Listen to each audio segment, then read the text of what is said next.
Personal finance opinions YouTube channel में Q&A series की एक और वीडियो में आपको खुशामदीद।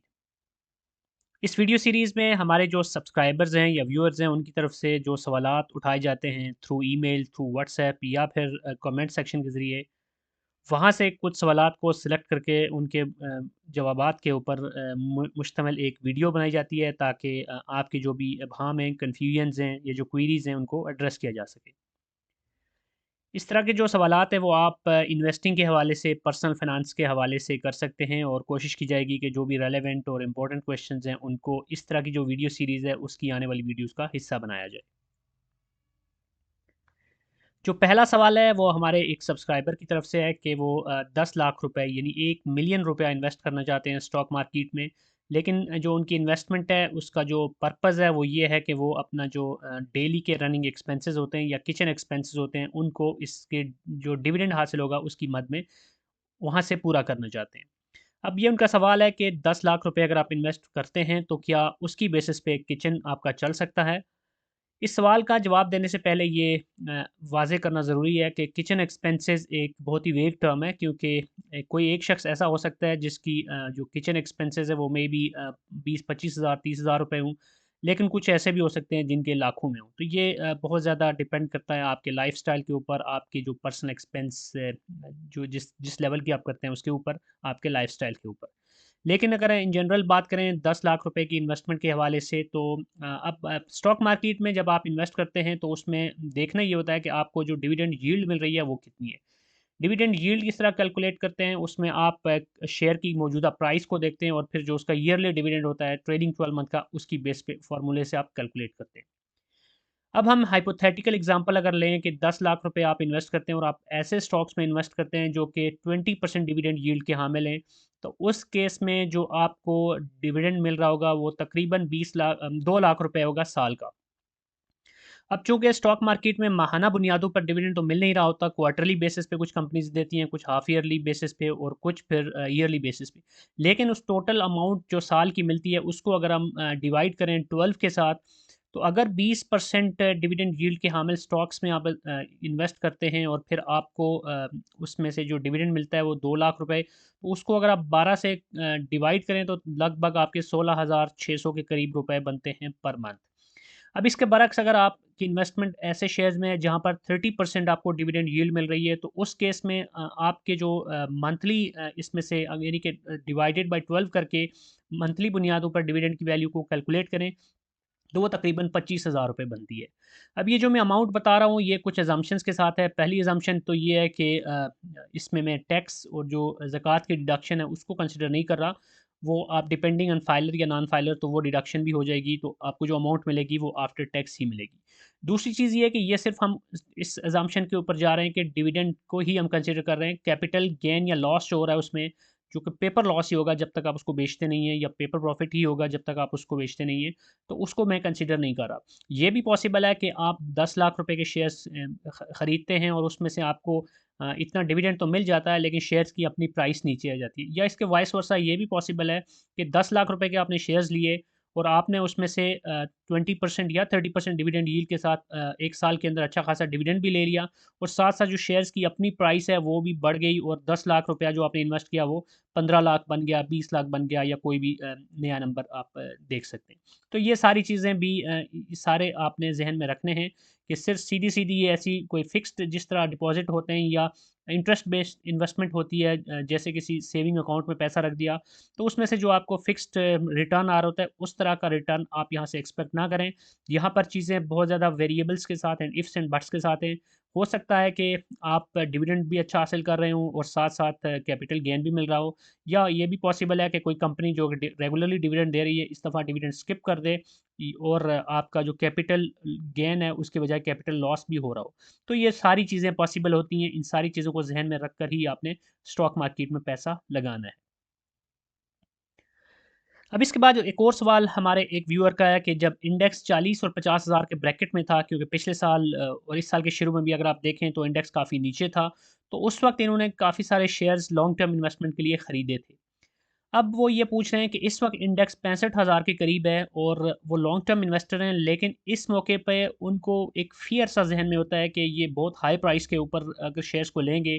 तो खुदा न खास्ता अगर इंडेक्स वापस नीचे जाता है तो उनको लॉस हो जाएगा। तो इस हवाले से मैंने एक वीडियो बनाई थी एंकरिंग बायस, एक थॉट प्रोसेस के हवाले से मैंने बताया था कि वो क्या होता है कि जब आप किसी चीज़ को एक दफ़ा ख़रीद लेते हैं तो अब आपके जहन में एक एंकर बन जाता है, एक रेफरेंस बन जाता है कि वही वो राइट प्राइस है। उससे ज़्यादा पे अगर आप ख़रीदेंगे तो वो आपको महंगा जहन में लगेगा। तो इस लिहाज से बहुत सारे लोग जिन्होंने उस ज़माने में इंडेक्स में जब 40,000 या 50,000 के बीच में था या इवन 40 से भी नीचे था, तो उस वक्त जो बाइंग की थी, अब वो लोग मौजूदा जो प्राइसेस हैं शेयर्स की उसके ऊपर ख़रीदारी से डर रहे होते हैं। तो हिकमत अमली इस सूरत हाल में लॉन्ग टर्म इन्वेस्टर के लिए मेरी नज़र में जो सबसे बेहतर हिकमत अमली है वो रुपी कास्ट एवरेजिंग की है, जिसके ऊपर ऑलरेडी मैंने एक वीडियो बनाई थी। और अगर ब्रीफली मैं उसको एक्सप्लेन करूँ तो वो ये होता है कि रुपी कास्ट एवरेजिंग के केस में हर महीने कुछ स्पेसिफिक अमाउंट के आप शेयर्स खरीद रहे होते हैं, इर्रेस्पेक्टिव कि शेयर की प्राइस ऊपर गई है या नीचे गई है। और इसके लिए आप वही शेयर्स सेलेक्ट करते हैं जो कि फंडामेंटली स्ट्रांग होते हैं, जहाँ पे आपको डिविडेंड भी मिल रहा होता है और जो ब्लू चिप्स होते हैं। अब उसमें होता ये है कि प्राइस अगर कम है किसी शेयर की तो उसमें नंबर ऑफ़ शेयर्स आपको ज़्यादा मिल रहे होते हैं, क्योंकि आप उतनी ही अमाउंट लगा रहे होते हैं। और अगर शेयर की प्राइस ज़्यादा हो गई तो आपको जो नंबर ऑफ़ शेयर्स हैं वो कुछ कम मिलेंगे। लेकिन ये चीज़ ऑटोमेटिकली आपके पोर्टफोलियो में एवरेज आउट होती रहती है, आपका पोर्टफोलियो दोनों सूरतों में फ़ायदा उठा रहा होता है। अगर तो शेयर की प्राइस बढ़ चुकी है तो उस केस में होता ये है कि आपको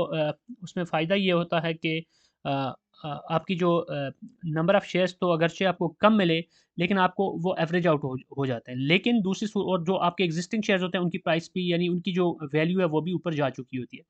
दूसरी साइड पे अगर तो शेयर की प्राइस नीचे आ चुकी है तो उस केस में आपको नंबर ऑफ शेयर ज़्यादा मिल रहे होते हैं। तो इन ईदर केस आपके पोर्टफोलियो पे उसका एक मुस्बत असर हो ही रहा होता है। तो ये एक अप्रोच है। तो अगर तो लॉन्ग टर्म इन्वेस्टर हैं तो आपको वक्ती तौर पे जो फ्लक्चुएशन है उससे घबराना नहीं चाहिए। अच्छे शेयर्स को हर मौके पे आप एक्यूमुलेट करते रहा करें ताकि आपके इन्वेस्टमेंट पोर्टफोलियो में वो मज़ीद ऐड ऑन होते रहें। अब इसके बाद जो अगला सवाल है वो हमारे एक ओवरसीज़ सब्सक्राइबर का है, जिन्होंने ये लिखा है ईमेल में कि मैं एक मिडल ईस्ट में रहने वाला ओवरसीज़ पाकिस्तानी हूँ। ये किसी गल्फ़ कंट्री में है, सऊदी अरेबिया या यूएई या कोई भी दूसरा मिडल ईस्ट का कंट्री। और वो कह रहे हैं कि उन्होंने एक रोशन डिजिटल अकाउंट बना रखा है जिसमें वो डॉलर में भी और पीकेआर में भी पैसे भेजते हैं। और वो ये पूछ रहे हैं कि स्टॉक मार्केट और इसके अलावा और कौन से ऑप्शंस हैं जो कि इस तरह के ओवरसीज़ के लिए सूटेबल हैं पाकिस्तान में।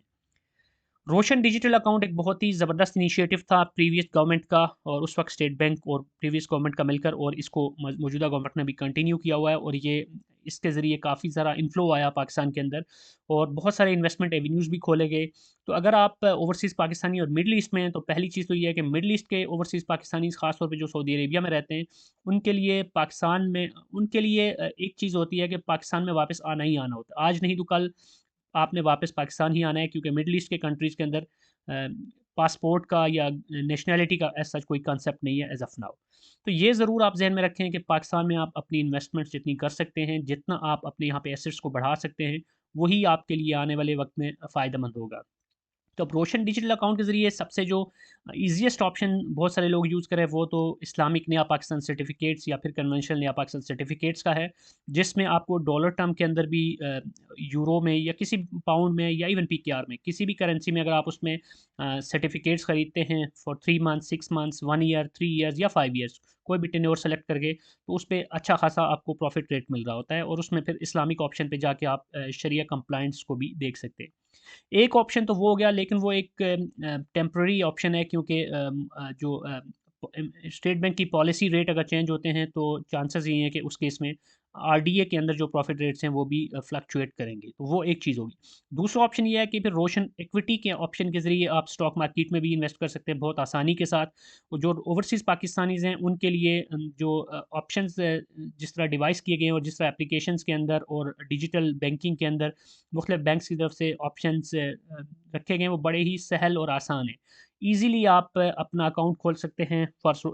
स्टॉक मार्केट में इन्वेस्टमेंट के लिए, सीडीसी सब अकाउंट भी आपका खुल जाएगा, और फिर आप अपने आरडी अकाउंट से आसानी के साथ थ्रू फ्यू क्लिक्स आप पैसे अपने ब्रोकर अकाउंट में ट्रांसफ़र कर सकते हैं, और फिर उसकी बेसिस पे ब्रोकर की जो एप्लीकेशन या टर्मिनल है उससे आप स्टॉक्स की परचेजिंग और सेलिंग कर सकते हैं।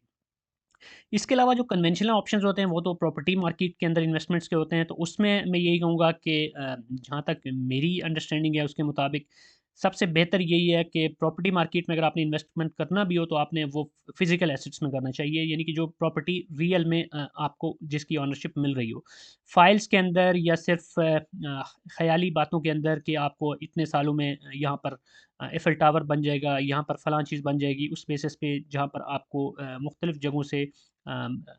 फाइल चिपकाई जा रही होती है। मैं यही कहूँगा कि बीइंग एन ओवरसीज़ पाकिस्तानी आपको उसको अवॉइड करना चाहिए, क्योंकि खुदा न खास्ता उसमें अगर आप किसी फ्रॉड में फँस गए, कोई भी मामला हुआ, तो फिर बाहर से होते हुए आपके लिए बड़ा मुश्किल होता है लीगल बैटल करना या किसी भी तरीके से फिर उस तरह के स्कैम से अपने आप को बचाना। कोशिश करें कि प्रॉपर्टी में भी अगर आप इन्वेस्ट करते हैं तो एक देखभाल के और वो प्रॉपर्टी सेलेक्ट करें जिसमें आपको रियल में रिटर्न नज़र आ रहा हो। और अगर रेंटल प्रॉपर्टीज़ की तरफ भी जाते हैं तो उसमें भी फिर उसको कैसे मैनेज करना है, सारी चीज़ें मेंटेनेंस कैसे देखनी है, ये सारी चीज़ें भी आपने जहन में रखनी है। लेकिन अगर आप स्टॉक मार्केट की तरफ जाते हैं या फिर आप इवन के ओवरसीज़ पाकिस्तानी रोशन डिजिटल अकाउंट के ज़रिए म्यूचुअल फंड्स के अंदर भी इन्वेस्ट कर सकते हैं, तो वो ऑप्शन भी आप अपने जहन में रख सकते हैं। इसके बाद जो अगला सवाल है वो एक सब्सक्राइबर की तरफ से ये किया गया कि प्रॉपर्टी में वो इन्वेस्टमेंट करने के हवाले से सोच रहे हैं। उसमें वो रीट्स के हवाले से मैंने एक चंद दिन पहले एक वीडियो बनाई थी रियल एस्टेट इन्वेस्टमेंट ट्रस्ट के हवाले से कि स्टॉक मार्केट में जो listed real estate investment trust हैं उसमें आप कैसे इन्वेस्ट करके प्रॉपर्टी का मज़ा ले सकते हैं as a stock market investor. तो वो ये पूछ रहे हैं कि रीट्स में इन्वेस्ट किया जाए या फिर प्लॉट फाइल्स का इंतखाब किया जाए। जैसे पहले एक क्वेश्चन के जवाब में मैंने कहा था कि प्लॉट्स में इन्वेस्टमेंट आपको बहुत सारे लोगों ने ज़्यादातर अगर पाकिस्तान में देखें तो पैसा बनाने वाले लोगों ने प्रॉपर्टी से ही पैसा बनाया है। ये फॉर्चुनेट कहें या अनफॉर्चुनेट कहें, प्रॉपर्टी में यानी कि सिर्फ प्लॉट्स के अंदर इन्वेस्ट करके आल दो कि पैसा एक जगह पे बाउंड हो जाता है, मुल्क की इकानमी के लिए एज सच वो रोटेट नहीं कर रहा होता, लेकिन फिर भी हकीकत पसंदी का मुज़ाहरा करें तो हम देख सकते हैं कि बहुत सारे लोगों ने इसमें से क्विक मनी भी बनाई है। और अक्सर हमारे यहाँ जो प्लॉट्स हैं या ज़मीन है वो काफ़ी तेज़ी से उसकी प्राइस में इंक्रीज़ आ रहा होता है। इन्फ्लेशन को भी अक्सर मौके पे वो बीट कर रहा होता है और उससे कहीं ज़्यादा आपको फ़ायदा हो रहा है। लेकिन जो प्लॉट की फाइल्स हैं वो बेसिकली ये होती हैं कि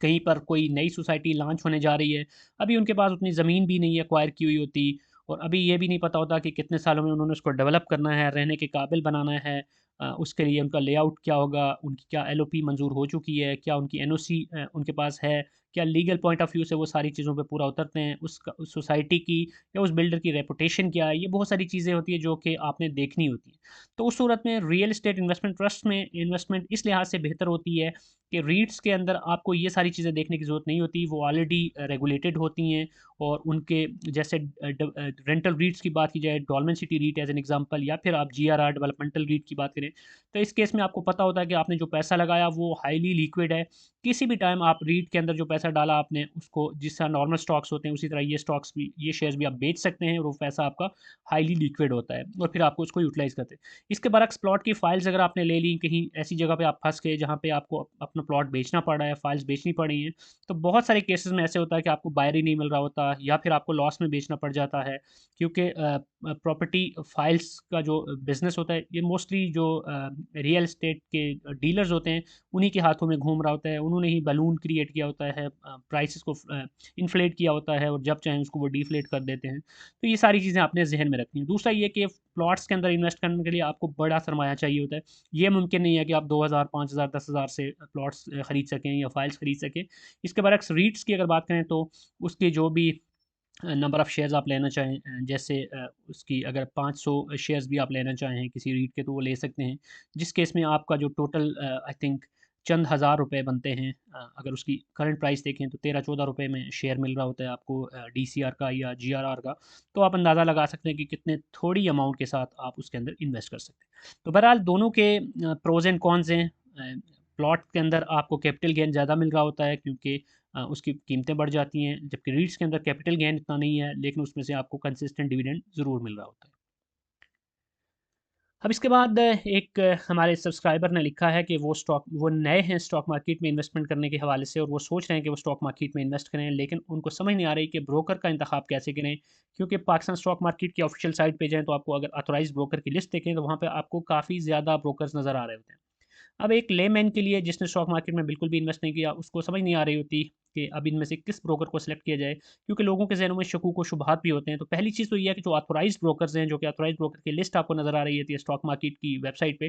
तो ऑथोराइज़्ड ब्रोकर हाईली रेगुलेटेड होते हैं और उसमें से आप ये नहीं कह सकते कि ये कोई आपसे धोखा करके भाग जाएगा। दूसरी चीज़ ये है कि उसमें से आप किस ब्रोकर को सेलेक्ट करना है, उसके लिए कुछ आप अपना क्राइटेरिया भी सेलेक्ट कर सकते हैं। मैं अगर अपने पर्सनल क्राइटेरिया की बात करूँ, तो उसमें मैं सबसे पहले तो ये चीज़ देखता हूँ कि इस ब्रोकर की रेपुटेशन क्या है, कि क्या ये एक वेल नाउन या रिनाउंड ब्रोकर है। अभी तो स्टॉक मार्केट में हर महीने पीएसएक्स की तरफ से एक लिस्ट भी जारी होती है टॉप 10 ब्रोकर्स की, बेस्ड ऑन डिफरेंट क्राइटेरिया, तो उसको भी आप देख के अंदाज़ा लगा सकते हैं कि कौन से ब्रोकर हैं जो कंसिस्टेंटली टॉप 10 में आ रहे हैं, तो फिर उन्हीं में से सेलेक्ट करें। दूसरी चीज़ ये है कि उस ब्रोकर के जो कमीशन के रेट्स हैं या फीस वगैरह है वो स्ट्रक्चर क्या है। आपने कोशिश करनी है कि जितना लोएस्ट कमीशन रेट है उसका उतना ही आपको ज़्यादा फ़ायदा होगा ट्रेड्स के अंदर। तीसरी चीज़ ये है कि अब आपने ये देखना है कि उस पर्टिकुलर ब्रोकर की जो कस्टमर सपोर्ट है वो कैसी है। उसके लिए सिंपल सा लिटमस टेस्ट ये है कि आप उनके एक ईमेल करें कि मैं आपके साथ अकाउंट खोलना चाहता हूँ। तो आप देख लें कि जो एक्टिव या प्रोफेशनल किस्म के ब्रोकर्स हैं वो आपको टाइमली जवाब देंगे, अच्छा जवाब देंगे, डिटेल्ड आपको जवाब देंगे। और उसके बरक्स वो ब्रोकर्स जो कि थोड़ा माठे हैं, वो हो सकता है आपको ईमेल का जवाब ही ना दे रहे हो। तो उससे ही आपको आइडिया हो जाएगा, first impression is the last impression, कि आपको अगर अभी अकाउंट खोलने के लिए जवाब नहीं दे रहे, तो आगे चलकर आपको कितना सपोर्ट करेंगे, वो आप उससे अंदाज़ा लगा लेंगे। और उसके बाद आपने ये देखना है कि किसी ब्रोकर की एप्लीकेशन कैसी है या उनका टर्मिनल कैसा है। तो यहाँ पर मैं जितने भी पाकिस्तान के ब्रोकर्स हैं, चूँकि मैं पाकिस्तान से बाहर भी मुख्तलिफ़ कंपनीज़ मुख्तलिफ़ जो स्टॉक मार्केट्स हैं, उसके अंदर ऑन एंड ऑफ इन्वेस्टमेंट करता रहा हूँ। तो वहाँ पर जो एप्लीकेशंस थी, जिस तरह उनकी यूआई थी, जिस तरह उनके इंटरफेसेस थे, या जिस तरह उनकी एप्लीकेशन के अंदर मुख्तलिफ़ ऑप्शंस थे, फीचर्स थे, उसके मुकाबले में पाकिस्तान में अनफॉर्चुनेटली जितने भी मैंने ब्रोकर्स की एप्लीकेशन देखी हैं, वो बहुत ही बिलो द स्टैंडर्ड है। तो इस चीज़ को आप ज़रूर पहले से ही ज़हन में रख लें कि आपको वो जो इंटरनेशनल मार्केट्स में जिस तरह की आपको एप्लीकेशंस बेहतरीन किस्म के लेटेस्ट टेक्नोलॉजी वाली मिल रही होती हैं, वो शायद आपको नहीं मिल पाएगा, लेकिन उसको आप एक सेकेंडरी चीज़ समझ सकते हैं। शुरू में आपको ज़रूर थोड़ा-सा हैरत होगी कि ये इस ज़माने में भी इस तरह की पैथेटिक एप्लीकेशंस के थ्रू यहाँ पर आपको सेल एंड बाय परचेज़ करनी पड़ रही है, लेकिन फिर थोड़े से अरसे में आप आदी हो जाएँगे। दूसरा ये कि टर्मिनल भी उनका होता है, तो आप डेस्कटॉप के ज़रिए भी खरीद सकते हैं, ज़रूरी नहीं कि आप मोबाइल एप्लीकेशन के ज़रिए ही खरीद रहे हैं। तो इसके बाद एक और इम्पोर्टेंट चीज़ होती है कि किसी भी ब्रोकर को जब आपने सेलेक्ट करना है, तो फिर आपने उस ब्रोकर की वेबसाइट के ऊपर या उनके जो एनालिटिक्स वगैरह होते हैं वो देख लेने हैं कि वहाँ पर आपको किस हद तक वो फैसिलिटेट कर रहे हैं, किस हद तक वहाँ पर आपको मुख्तलिफ़ किस्म की जो टेक्निकल्स या फंडामेंटल्स के हवाले से डेटा चाहिए होगा, वो कितना आसानी से दस्तयाब होगा। फिर ब्रोकर की तरफ से कोई एडिड सर्विसेज भी दी जा रही हैं या नहीं दी जा रही। तो ये सारी चीज़ें आपने ज़हन में रखकर ब्रोकर का इंतखाब करना है।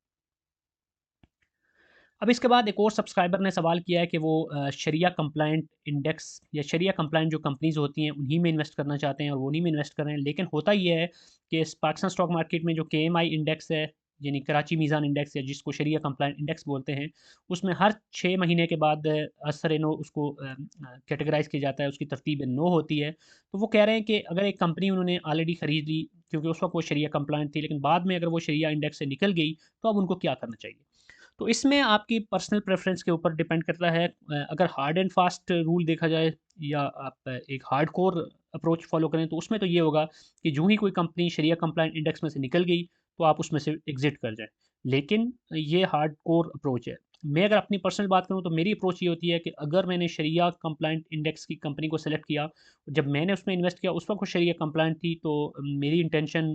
वो फिर मेरे और अल्लाह ताला के बीच में होती है। लेकिन बाद में अगर वो कंपनी उस शरिया कंप्लायंट इंडेक्स में से निकल गई, तो मैं ये करता हूँ कि देखता हूँ कि मैंने इसको खरीदा किस प्राइस पे था। तो मैं जिस प्राइस पे खरीदा, अगर तो वो उस प्राइस तक है, यानी उससे नीचे नहीं है। अगर नीचे है तो मैं वेट करूँगा कि जितने में मैंने खरीदा उतने तक तो उसको आने दूँ। तो अगर वहाँ तक आ गई, तो फिर मैं उसमें से निकल जाऊँगा। लेकिन अगर वो ऑलरेडी उससे ज़्यादा में है, तो मैं फ़ौरन से ही उसमें से निकल जाऊँगा और उस पैसे को फिर मैं किसी दूसरी ऐसी कंपनी में इन्वेस्ट कर दूँगा जो कि शरिया कंप्लायंट है। लेकिन इसमें एक और तीसरी जो अप्रोच होती है लोगों की, जो थोड़ा-सा एक न्यूट्रल या लिबरल किस्म की अप्रोच है, वो ये है कि आप बहुत सारे लोग ये देख रहे होते हैं कि कंपनीज़ अगर बार-बार फ्लक्चुएट हो रही हैं, कभी इंडेक्स में आ रही हैं, कभी उससे निकल रही हैं, तो वो ये देखते हैं कि जो कंपनी जिसमें मैं इन्वेस्ट कर रहा हूँ उसका कोर बिज़नेस क्या है। तो उनके लिए ये इंपॉर्टेंट होता है कि कोई कंपनी अगर कोई हराम बिज़नेस में नहीं है, कोई जैसे शराब बनाने वाली कंपनी हो गई या कोई और इस तरह की कंपनी है, हाल दो कि पाकिस्तान की स्टॉक मार्केट में आपको ज़्यादातर कंपनीज़ ऐसी ही मिलेंगी जो कि जेन्युइन बिज़नेस कर रही हैं। तो वो ये करते हैं कि अगर कंपनी का बिज़नेस जेन्युइन है और जब आपने खरीदा उस वक़्त शरिया कंप्लायंट में थी, तो अब अगर किसी और पैमाने की वजह से वो शरिया कंप्लायंट में से वक्ती तौर पे निकल भी गई है तो वो उसमें इन्वेस्टेड ही रहते हैं, क्योंकि उन्हें पता होता है कि कंपनी जो कोर बिज़नेस कर रही है, जो प्रोडक्ट बना रही है या जो सर्विसेज़ दे रही है, वो तो कम अज़ कम कोई गैर शरई नहीं है। तो ये टोटली आपकी अपनी गट फीलिंग पे और आपके अपने पर्सनल प्रेफ़रेंसेस पे डिपेंड करता है, आपके बिलीफ पे डिपेंड करता है कि उसकी बेसिस पे आप क्या डिसाइड करते हैं। अब इसके बाद एक और सवाल कुछ सब्सक्राइबर्स ने किया कि उन्होंने डिविडेंड इन्वेस्टिंग कर रखी है, लेकिन अक्सर ये होता है कि जो डिविडेंड अनाउंस हो चुका होता है, बाकी लोगों को मिल चुका होता है, लेकिन उनको डिविडेंड नहीं मिल रहा होता, और जो डिविडेंड रिपोर्ट उनको मिलती है उसमें जो स्टेटस आ रहा होता है वो अनपेड मैंशनड होता है। तो अब वो क्या करें? तो अब इस केस में पहली बात तो ये है कि अगर तो आपने एज ए ओवरसीज़ इन्वेस्ट कर रखा है, जैसे आरडीए के थ्रू आपने इन्वेस्ट कर रखा है, तो उसमें आप डायरेक्टली उसमें रोशन डिजिटल अकाउंट होल्डर्स के लिए सीडीसी का एक ईमेल है, जहाँ पर आप ईमेल करेंगे तो वो फिर आपके इस प्रॉब्लम को एड्रेस कर देंगे, और वो मेक श्योर करेंगे कि जो भी रिस्पेक्टिव कंपनीज़ हैं उनके साथ कोऑर्डिनेट करके वो आपका जो अनपेड डिविडेंड है उसको पे करवा दें। अगर आप ओवरसीज़ नहीं भी हैं तो भी इस केस में आप सीडीसी के साथ और अपने ब्रोकर के साथ कोऑर्डिनेट कर सकते हैं। और अमूमन ये होता है कि जब अनपेड आपका डिविडेंड आ रहा होता है रिपोर्ट के अंदर, तो उसमें उसमें रीज़न भी लिखी होती है कि किस वजह से। तो कोई भी टेक्निकल फॉल्ट हो सकता है या कोई इन्फॉर्मेशन आपकी तरफ से रिक्वायर्ड हो सकती है, तो वो अगर आप अपने सीडीसी के साथ और अपने ब्रोकर के साथ कोऑर्डिनेट करके उस मैटर को रिज़ॉल्व करवा देंगे, तो आपका जो डिविडेंड है वो आपको पे हो जाएगा। अब इस केस में कुछ लोग कोशिश कर रहे होते हैं कि वो उस कंपनी के रजिस्ट्रार के साथ डायरेक्टली कोऑर्डिनेट करें। तो मैंने पर्सनली तो मैं तो डायरेक्टली सीडीसी को ही ईमेल करता हूँ। पर्सनली मैंने ऐसा कोई एक्सपीरियंस किया नहीं है, लेकिन आप उस ऑप्शन को भी यूज़ करने की कोशिश कर सकते हैं कि उस कंपनी के रजिस्ट्रार के साथ या जो भी उनकी इस इन्वेस्टिंग के हवाले से कंसर्न ईमेल एड्रेस है या फ़ोन नंबर है, उस पे भी कॉल करके आप उनसे भी कोऑर्डिनेट करने की कोशिश कर सकते हैं। अब इसके बाद आखिरी जो सवाल है वो ये है कि क्या डिविडेंड पे जो टैक्स होता है वो हर इन्वेस्टर के लिए और हर कंपनी के लिए बराबर होता है? ये अमूमन जो नए लोग इन्वेस्टमेंट करने के लिए आते हैं उस तरह उनका सवाल होता है। तो पहली बात तो ये है कि डिविडेंड पे जो टैक्स होता है वो हर इन्वेस्टर के लिए एक जैसा होता है, लेकिन हर कंपनी के लिए बराबर नहीं होता। उसमें फ़र्क किया जाता है कि जो आईपीपीज़ हैं, पावर सेक्टर की आईपीपीज़ कैप्को के अलावा, एज़ ऑफ़ नाउ, तो उनमें जो आपका डिविडेंड पे टैक्स होगा वो हाफ़ होगा। फॉर एग्ज़ाम्पल अगर आप फाइलर हैं, तो फाइलर के केस में टिपिकली जो आपका टैक्स होता है वो 15% होता है, और नॉन फाइलर के लिए जो टैक्स होता है वो 30% होता है डिविडेंड के ऊपर। लेकिन आईपीपीज़ में अगर आपने इन्वेस्ट कर रखा है, जैसे हपको में इन्वेस्ट कर रखा है, आपने कोहिनूर एनर्जी में, एनसीपीएल में, एज एन एग्जांपल मैं इन कंपनीज़ के नाम ले रहा हूँ, तो उस केस में जो आप अगर फाइलर हैं तो आपका जो टैक्स होगा वो 7.5% होगा, और अगर आप नॉन फाइलर हैं तो यहाँ पर 15% होगा, 30% नहीं होगा। तो ये एक फ़र्क है। इसके बाद कुछ लोगों ने ये सवाल भी किया था कि रियल एस्टेट इन्वेस्टमेंट ट्रस्ट यानी रीट्स हैं, तो क्या उस पे भी आईपीपीज़ की तरह टैक्स हाफ होता है? बिल्कुल ऐसा नहीं है। उस पे वही टिपिकली जिस तरह 30% for non filer and 15% for filer, तो वही टैक्स आपके लिए होगा। So that's it from this video. I hope कि जो क्वेश्चंस आपकी तरफ से आए थे उनको जिस तरह मैंने हत्तुल वसा उनको आंसर करने की कोशिश की, आपके लिए यूज़फुल होगा। अगर आपका कोई क्वेश्चन है तो आप भी कमेंट सेक्शन में लिख सकते हैं, ईमेल भी कर सकते हैं, व्हाट्सएप भी कर सकते हैं। ये सारी जो कनेक्ट कम्युनिकेशन के मीडियम्स हैं, उसके अलावा हवाले से इस वीडियो के डिस्क्रिप्शन में आपको लिंक्स मिल जाएंगे कि कैसे आप कोऑर्डिनेट कर सकते हैं, कैसे कांटेक्ट कर सकते हैं। कोशिश की जाएगी कि इस तरह की वीडियो सीरीज़ से मुतवातर इस तरह की वीडियोस बनाते बनाते जाएँ हम, क्वार्टरली बेसिस पे या मंथली बेसिस पे, ताकि आपके जो सवाल आते हैं उनको एड्रेस किया जा सके। अगर आपको ये वीडियो पसंद आई है तो चैनल को सब्सक्राइब करना, वीडियो को लाइक करना और बेल आइकन को प्रेस करना मत भूलिएगा। Thank you very much.